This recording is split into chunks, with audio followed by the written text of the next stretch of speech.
A gloved finger drifts above feathered ice on a tent flap, never touching, just hovering. The light is a thin slash. My breath fogs and then vanishes. The filament of ice curls like handwriting, a delicate, linear stitch along the fabric. Notice how the morning remembers. Do you feel that? The ridge holds it, the shape of last night, written in frost and light. Welcome back. I'm Sam Nang, and this is Nature's Dread. Find somewhere dark and quiet, put your headphones on, and listen closely now. Tonight's story is called Frost Ledger. We'll follow a volunteer who photographs mornings on a high ridge and a pattern that begins as beauty and becomes a question. He goes out before the sun, an unpaid ridge volunteer with a thermos that never quite warms and a habit of watching things wake. The place? High, exposed, where wind and moisture are artists. The volunteer, let's call him Mateo, has the kinds of small routines that make someone notice. The angle he holds his camera, the way he wipes breath off the lens, the way he checks the anchor stones, the way he hums to himself to stay awake. It's not drama, it's habit. It's how people who live with weather learn to read mornings. You start to see the world rewrite itself overnight. One dawn, he photographs the tent flap, and later the cairnstone, and on a truck mirror by the trailhead, a tiny feathered line, identical in form, a thin linear filament, repeated. At first, he says what any of us would. It's wind, coincidence, the mountain playing tricks. He tells himself maybe it's the slope of the object, maybe it's the same gust curling around ledges. Rationalizations stack up like the first frost of the season. But the photographs sit in his hard drive and keep looking the same. He starts cataloging. Timestamps, compass bearings, time-lapse thumbnails. The same motif appears in the same order. Tent flap, cairn, mirror, across multiple mornings. He overlays simple wind model outputs from the weather station and notices bias. Micro-topography channels air in ways a map won't show. The pattern persists. It repeats. At coffee later that week, he jokes, too loud for his own comfort, that the ridge is signing its name.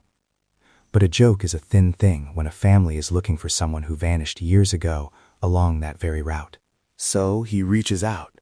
This is where the story widens, into labs, into the cold rooms of institutions that study the brittle things weather leaves behind, into voices that sound careful and slow because what they say matters.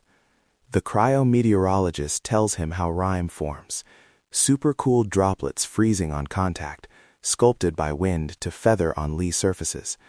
Rime is opinionated, she says, smiling in a way that hides how precise her language is. Micro-topography biases growth. A tiny lip on a tent flap can create the same shadowed eddy night after night. The conservator explains how fragile those edges are, how a glove, a breath, or a warm camera lens can erase evidence faster than you can say document. A materials conservator showed Mateo how to document without touching. Long lenses, raking light, scale bars placed at a distance, humidity logs. She taught him to photograph a feature with a second image that proves context, but doesn't let a human hand anywhere near the ice. The cold case investigator he talked to, quiet, pragmatic, warned him that ephemeral traces can be useful, but only when treated like a probabilistic witness. We don't treat a beautiful pattern as a map, she said. We treat it as data. Corroborate, corroborate, corroborate. And then, and always think of safety and legal chain of custody. Then, the turning point. A family member of a person who disappeared years ago looks at a low-resolution lab photo and says, "That silhouette, that could be the same gear our person had." The volunteer is suddenly a keeper of something others desperately want. He's handed an impossible choice. Give coordinates and risk people rushing fragile alpine ground, possibly disturbing potential evidence, or withhold and risk losing a lead. He spends a night awake proofreading his conscience. Leave no trace and winter safety laws weigh against urgency. The conservator's words echo, document, don't disturb.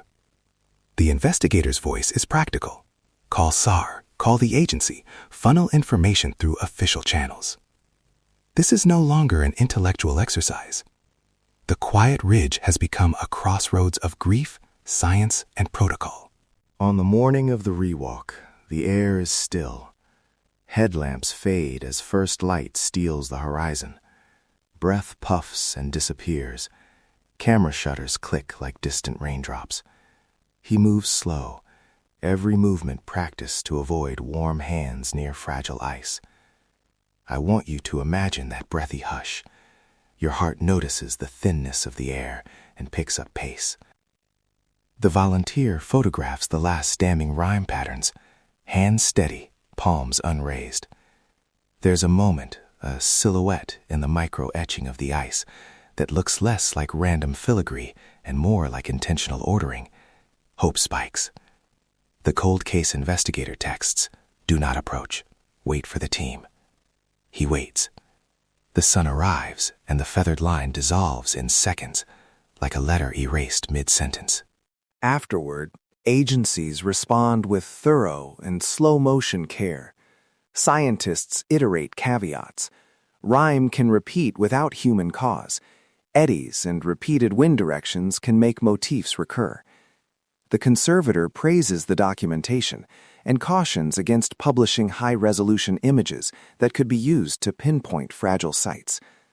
The cold case team acknowledges the lead, but frames it within probability, not proof. For Mateo, the aftermath is not closure. It is a reckoning. He did what he could within his knowledge, and he learned that seeing is both a blessing and a responsibility. He keeps photographing, but now he also keeps lists. Who to call, what to record, how to hand off a fragile observation without becoming the person who breaks it. The last image is simple. A macro photo of a feathered line dissolving under the sun, a grain of pattern melting into nothing. It's beautiful and maddening, the world refusing to be pinned down. Was it coincidence? A message? A natural ledger of air and shape, in ways we can only begin to translate. If there's one thing from this story that I want to be absolutely clear about, do not climb into fragile alpine areas because a podcast made you curious. Do not touch rime, do not try to preserve it yourself, and do not share coordinates online. If you see something you think could be important, photograph from a safe distance, note the time and general area, and contact local search and rescue or law enforcement. Let trained teams handle any potential evidence. The conservator and investigators I spoke with asked me to stress that again. Protect the place, protect yourself, and route information through official channels. If this story stayed with you, share it with someone who listens in the dark, and subscribe so you never miss an episode. I'm Sam Nang. Until next time, check the corners.